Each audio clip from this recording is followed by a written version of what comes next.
जब एक ऊंट ने लड़ाई शुरू करवाई और वो लड़ाई 40 साल तक चली। एक नाव तेज चलाने के कंपटीशन के चक्कर में ऐसी लड़ाई हुई ब्रिटेन में कि 20 साल तक ब्रिटेन के लोग आपस में ही लड़ रहे थे। एक ज़माने में जो अंपायर सेंट्रल एशिया का सबसे मजबूत, सबसे प्रॉस्परस, अमीर अंपायर हुआ करता था, उस अंपायर की ऐसी हालत हो गई क्योंकि एक गलत फहमी हुई थी दोनों राजाओं के बीच में। इसीलिए बहुत सारे हिस्टोरियंस ये बात कहते हैं कि इस एक आदमी के मर्डर की वजह से पूरा यूरोप लड़ाई में पड़ गया।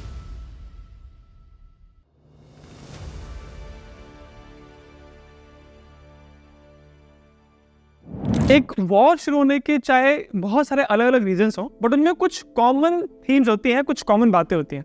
कुछ लड़ाइयाँ स्टार्ट होती हैं जमीन को लेके, जैसे कि रशिया यूक्रेन का वॉर है। कुछ लड़ाइयाँ स्टार्ट होती हैं नेचुरल रिसोर्सेज को लेके, जैसे वर्ल्ड वॉर 2 में अमेरिका और जापान में लड़ाई हुई थी। और कुछ लड़ाइयाँ होती हैं सोच को लेके, आइडियोलॉजीज को लेके, जैसे कोल्ड वॉर हुआ था सोवियत यूनियन और यूनाइटेड स्टेट्स के बीच। पर इस वीडियो में मैं आपको कुछ ऐसे वॉर्स के बारे में बताऊंगा जिनकी शुरुआत इतने अजीबोगरीब रीजन्स की वजह से हुई थी कि आपको लगेगा कि इस रीजन की वजह से इन दोनों साइड्स ने लड़ाई क्यों कर ली। नंबर 1, जब एक ऊंट ने लड़ाई शुरू करवाई और वो लड़ाई 40 साल तक चली थी। ये बात है अरेबिया की, साल है 494। ये वो जमाना था जब अरेबिया के अंदर बहुत सारे छोटे छोटे ट्राइब्स थे, कबीले थे, और इन कबीलों में अक्सर दोस्ती होती थी, कभी कभी दुश्मनी और लड़ाई होती थी। इन सारे कबीलों का कोई ना कोई सरदार होता था। इनमें से एक सरदार था कुलाइब इब्न रबाया। इस इंसान की खास बात यह थी कि ये बहुत घमंडी था और अपने घमंड के लिए ये जाना जाता था। बाकी कबीलों के सरदार ये मानते थे कि उनके कबीले की बाउंड्री वहां खत्म होती है जहां कोई पेड़ लगा हुआ है या कोई कुआं है। तो इस तरह के फिजिकल मार्कर से वो डिसाइड करते थे कि हाँ, यहाँ मेरा कबीला खत्म होता है और इसके आगे दूसरे इंसान का कबीला है। पर यह सरदार यानी कुलाइब इब्न रबाया, इनका कुछ अलग ही स्टाइल था। इन्होंने बाकी कबीले के सरदारों की तरह कुछ फिजिकल मार्कर नहीं रखा था अपने कबीले की बाउंड्री के लिए। इनका स्टाइल कुछ ऐसा था कि ये हमेशा अपने टेंट के सामने एक कुत्ता बांध कर रखते थे और ये कहते थे कि जब इनका कुत्ता भौंकता है तो उसके भौंकने की आवाज जहां तक सुनाई पड़ रही है वहां तक इनके कबीले की बाउंड्री है।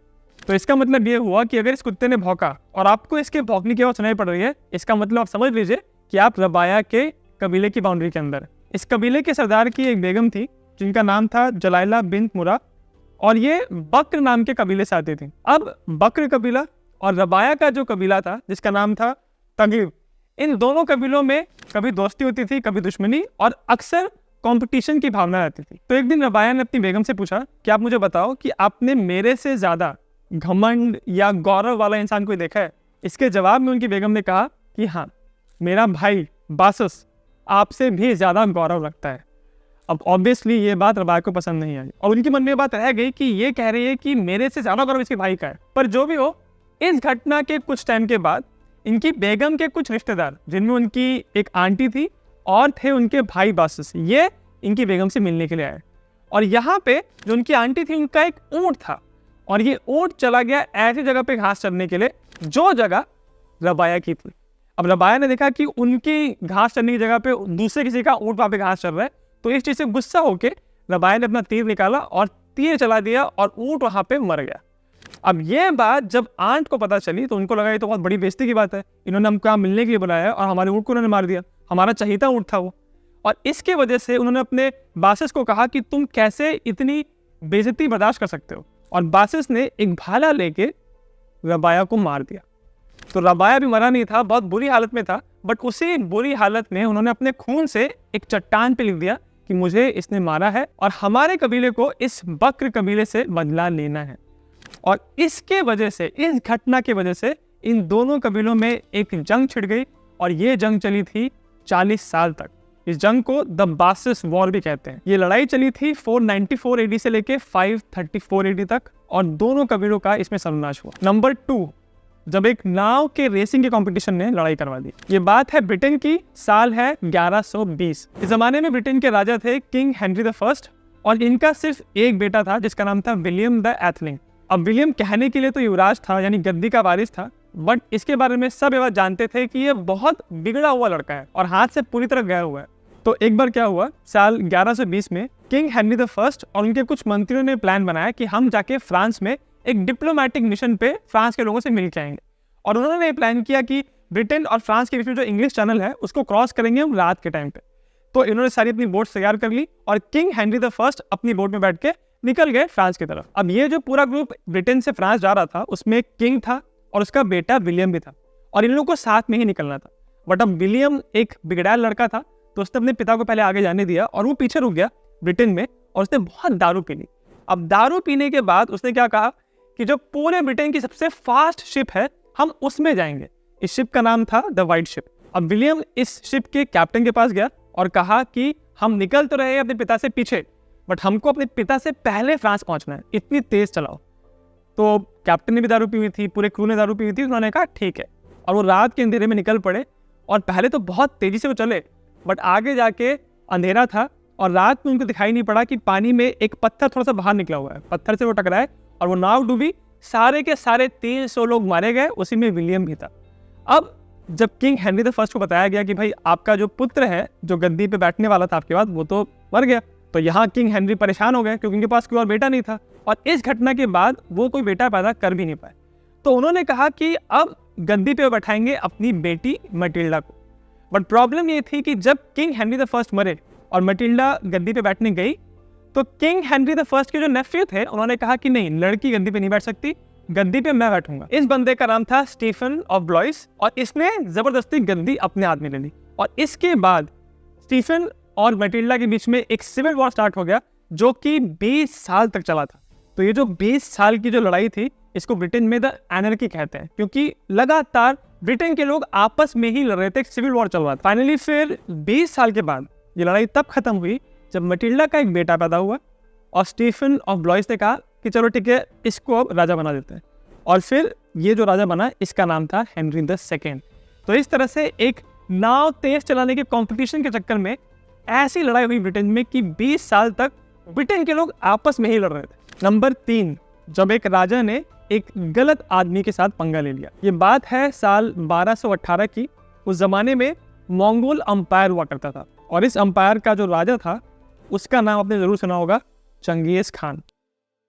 चंगेज खान की ऐसी रेपुटेशन थी कि एक जबरदस्त मिलिट्री स्ट्रैटेजिस्ट, मिलिट्री कमांडर होने के साथ साथ एक बहुत निर्दयी, बहुत ही क्रूएल राजा है। चंगेज खान की मिलिट्री लीडरशिप की जो क्वालिटी थी उसका अंदाजा आप इस बात से लगा सकते हैं कि जो उसने मंगोल अंपायर बनाया उसका रिकॉर्ड है कि पूरे मानव के इतिहास में ये सबसे बड़ा कंटिन्यूअस लैंड अंपायर था।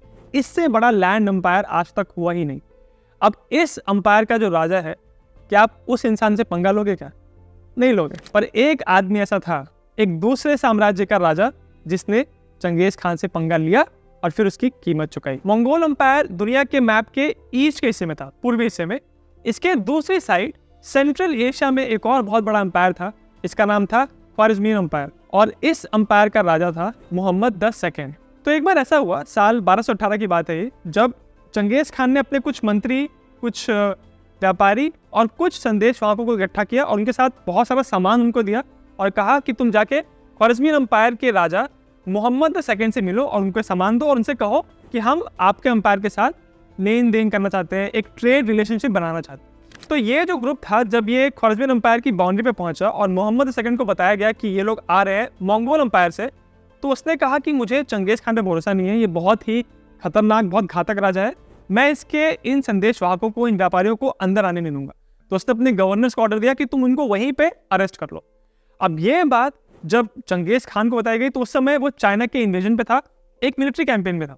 तो उसने कहा कि चलो कुछ गलतफहमी हुई होगी, तो उसने वापस कुछ और संदेशवाहकों को भेजा और कहा कि आपने जो हमारे ट्रेड मिशन को, हमारे व्यापारियों को, हमारे मंत्रियों को पकड़ के रखा है, उनको आप छोड़ दीजिए और जिस गवर्नर ने उनको अरेस्ट किया है उनको आप हमारे हवाले करिए, उनको हम पनिशमेंट देंगे। पर ये जो चंगेज खान का संदेश लेके ये संदेशवाहक आए थे, इन सबको मोहम्मद सेकंड ने पकड़वा के मरवा दिया और उसके बाद जो पहले व्यापारी और संदेशवाहक आए थे उन सबको मरवा दिया। अब ये बात जब चंगेज खान तक पहुंची तो वो आंख बबूला हो गया। उसने कहा कि मैंने इनसे पीस की बात की थी, मैंने एक ट्रेड की बात की थी, ये तो कुछ अलग ही कर रहे हैं। और फिर उसने अपना चाइना का मिलिट्री कैंपेन वहीं पे छोड़ा और उसने कहा कि अब इस व्यक्ति को सबक सिखाना पड़ेगा। चंगेज खान ने 1 लाख फौजियों को इकट्ठा किया और एक साथ जोरदार हमला किया ख्वारिज़मियन अंपायर के ऊपर। ये 1218 की बात है। और जब इनका अटैक शुरू हुआ तो एक एक करके जितने भी शहर थे मंगोल एडवांस की लाइन में, वो एक एक करके गिरने लगे और मंगोल बादशाह की ये आदत थी कि जब वो किसी शहर में घुसते थे और उस शहर ने हल्का भी रेजिस्टेंस दिखाया, यानी लड़ने की कोशिश की, तो उस शहर के सारे नौजवानों को वो वहीं मार देता था। तो इसी वजह से जैसे जैसे चंगेज खान आगे बढ़ रहा था, उसके पीछे ख्वारिज़मी एम्पायर पूरी तरह तबाह हो रहा था। और ये बात जब मोहम्मद II को पता चली तो वो भी भागा। जब ये बात चंगेज खान को पता चली कि मोहम्मद II भाग रहा है, तो उसने अपने दोनों बेस्ट जनरल्स को कहा कि तुम इसका लास्ट मोमेंट तक पीछा करो।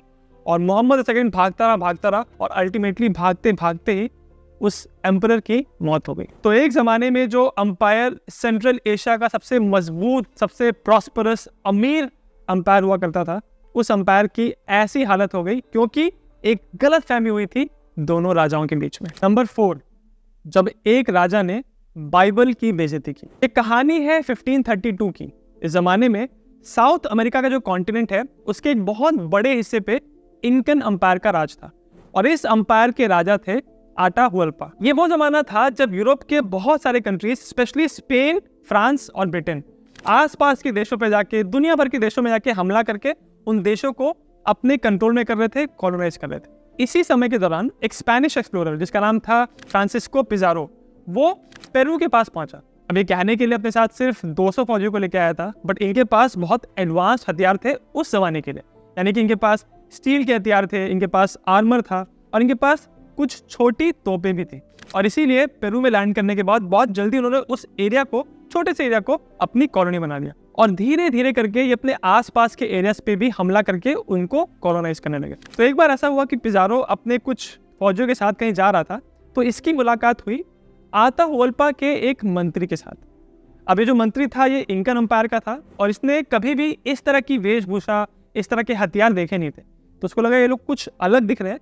तो इसने फिर पिज़ारो को कहा कि आप अपने सोल्जर्स के साथ या आप खुद आके हमारे राजा आताहुअल्पा से मिलिए। तो इस तरह से पिज़ारो और आताहुअल्पा की मुलाकात का टाइम डिसाइड हुआ। ये तारीख थी 16 नवंबर साल 1532। पर इसके एक दिन पहले यानी 15 नवंबर की रात को पिज़ारो ने अपने सारे सोल्जर्स को इकट्ठा किया और एक षड्यंत्र रचा। अगले दिन जब इनकी मुलाकात का दिन आया तो आताहुअल्पा से खुद मिलने से पहले पिज़ारो ने अपने एक मंत्री को भेजा जिसके पास हाथ में बाइबल थी और उसने गले में क्रॉस पहना हुआ था। अब एग्जैक्टली इसके बाद क्या हुआ ये पक्का किसी को भी नहीं पता। अगर आप स्पेनिश रिकॉर्ड्स पढ़ते हैं, उनकी हिस्ट्री देखते हैं, तो उसमें ऐसा लिखा है कि जब ये बंदा अपने गले में क्रॉस लेके, बुक लेके आताहुअल्पा के सामने गया, तो आताहुअल्पा ने कभी भी रिटन लैंग्वेज देखी नहीं थी, लिखे हुए शब्द। तो उसने कहा कि मुझे बुक दिखाओ, और बुक देखी जब उसने बाइबल, तो उसको देख के कुछ सही नहीं लगी, तो उसने बुक को साइड में फेंक दिया। और इस बात से वो स्पेनिश आदमी नाराज हो गया और उसने पिज़ारो को कहा इस पे हमला करने के लिए। ये तो है स्पेनिश लोगों की बात, पर अगर आप इनकन रिकॉर्ड्स देखते हैं, उनकी हिस्ट्री पढ़ते हैं, तो उसमें ऐसा लिखा है कि जब ये आदमी आताहुअल्पा के सामने गया तो आताहुअल्पा ने उसकी मेहमान नवाजी करने के लिए उसको एक ड्रिंक ऑफर की, बट इस आदमी ने ड्रिंक को लेके जमीन पे गिरा दिया और इस तरह से उसने आताहुअल्पा की बेइज्जती की। तो इसीलिए फिर आताहुअल्पा के पास जो बुक थी, जो उस आदमी ने दी थी, वो बाइबल को आताहुअल्पा ने भी जमीन पे फेंक दिया। इस बात से नाराज होके उसने पिज़ारो को आवाज लगाई और पिज़ारो अपने सारे सोल्जर्स को लेके एक साथ आताहुअल्पा के ऊपर हमला कर। अब कहने के लिए तो आताहुअल्पा के पास भी सिक्योरिटी थी, उनके पास भी सोल्जर्स थे, बट उन सोल्जर्स के पास लकड़ी और पत्थर के वेपन्स थे। इनके सामने जो पिज़ारो के सोल्जर्स थे उनके पास थे स्टील के वेपन्स, लोहे के भाले, तीर और छोटी छोटी 2 तोपें भी।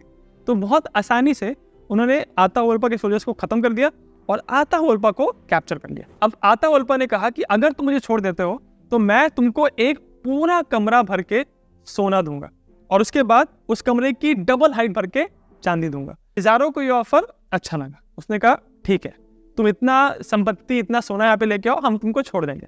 और फिर एक्चुअली फिर आगे आने वाले कुछ दिनों तक बहुत सारे खच्चरों पे भर भर के इतना सोना, इतना चांदी आया कि आप समझिए कि एक पूरा कमरा सोने से भरा गया, फिर उस कमरे की डबल हाइट चांदी से बनी गई। आज के ज़माने में ऐसा कहा जाता है कि ये रकम होती है 22,000 करोड़ रुपए। जब पिज़ारो ने इतना सोना चांदी देखा तो समझ गया कि इनकन एम्पायर के पास बहुत संपत्ति है और वो अपने वादे से मुकरा और उसने आताहुअल्पा को नहीं छोड़ा और फिर आताहुअल्पा को जान से मार दिया गया। आप समझ ही सकते हैं कि इस घटना के बाद पिज़ारो बहुत अमीर हो गया, बट कहते हैं ना कि आपकी किस्मत कभी आपका पीछा नहीं छोड़ती है। 1541 में यानी इस घटना के 9 साल के बाद पिज़ारो के महल के ऊपर कुछ लुटेरों ने हमला किया और उसके गले में चाकू मार दिया गया था और तरफ तरफ के पिज़ारो भी मारा गया था। पर जो भी हो, पिज़ारो ने 1532 में आताओल्पा के साथ जो किया, उसके बाद स्पेनिश एम्पायर का इंकन एम्पायर के ऊपर दबदबा बढ़ गया। और इसी वजह से आज भी अगर आप साउथ अमेरिका को देखेंगे तो उस पर बहुत ज़्यादा स्पेनिश इन्फ्लुएंस है। नंबर 5, जब एक आदमी के मर्डर ने एक वर्ल्ड वॉर शुरू करवा दिया। इसके बारे में आप ऑलरेडी जानते होंगे, मैं बात कर रहा हूँ फर्स्ट वर्ल्ड वॉर की। 1914 में यूरोप में एक ऑस्ट्रिया हंगरी एम्पायर था। उस एम्पायर का जो युवराज था उसका नाम था फ्रांस फर्डिनेंड। तो एक बार ऐसा हुआ कि फ्रांस फर्डिनेंड अपनी धर्मपत्नी के साथ सारायेवो बॉस्निया में एक ऑफिशियल टूर पे गए थे।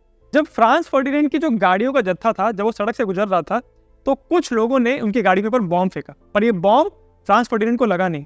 उनकी गाड़ी आगे निकल गई, जो पीछे उनकी गाड़ी थी उसके नीचे बॉम्ब फटा और उसमें जो लोग थे वो घायल हो गए। जब वो घायल लोग को हॉस्पिटल लेके गए तो फ्रांस फर्डिनेंड अपनी बीवी के साथ उन लोगों से हॉस्पिटल में मिलने के लिए भी गए थे और वो सोच रहे थे कि उनके ऊपर जो हमला हुआ वो अनसक्सेसफुल हुआ और वो बच गए, वो खैर मना रहे थे। पर फ्रांस फर्डिनेंड की किस्मत में कुछ और ही लिखा था। जब वो यहाँ से निकले और फिर से गाड़ी में बैठ के वो सड़क से जा रहे थे, तो जिस ग्रुप ने इनके ऊपर पहले बॉम्ब फेंका था उस ग्रुप का नाम था ब्लैक हैंड।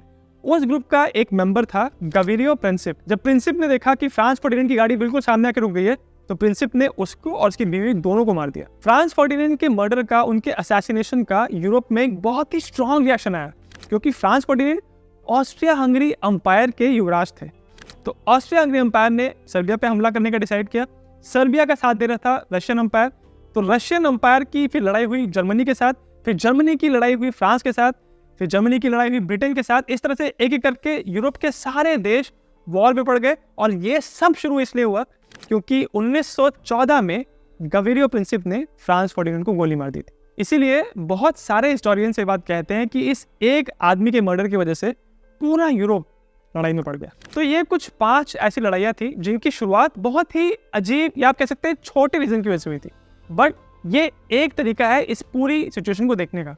ये ध्यान रखना बहुत जरूरी है कि जितने मैंने रीजंस बताए ये एक्चुअली सिर्फ ट्रिगर्स थे। अगर ये ट्रिगर्स नहीं होते फिर भी लड़ाइयाँ होती। फॉर एग्जाम्पल, वर्ल्ड वॉर 1 कहते हैं कि शुरू इसलिए हुआ क्योंकि फ्रांस फर्डिनेंड को मार दिया गया था, बट जब उसको मारा गया तो उसके पहले ही यूरोप में इतनी टेंशन चल रही थी कि अगर फ्रांस फर्डिनेंड को नहीं मारा गया होता फिर भी कोई और ऐसा रीजन हो जाता, कुछ ऐसा रीजन बाकी कंट्रीज ढूंढ लेते जिसकी वजह से वो लड़ाई करनी पड़ती उनको।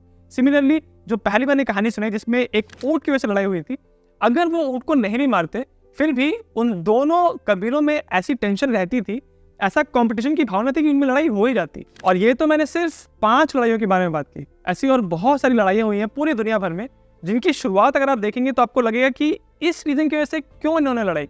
तो अगर आपको ऐसा लगता है कि कोई ऐसी लड़ाई थी जिसकी शुरुआत बहुत ही अजीब थी तो मुझे कमेंट्स में ज़रूर बताना। और अगर आपको वीडियो अच्छा लगा तो मेरे चैनल जिज्ञासिम को सब्सक्राइब जरूर करें।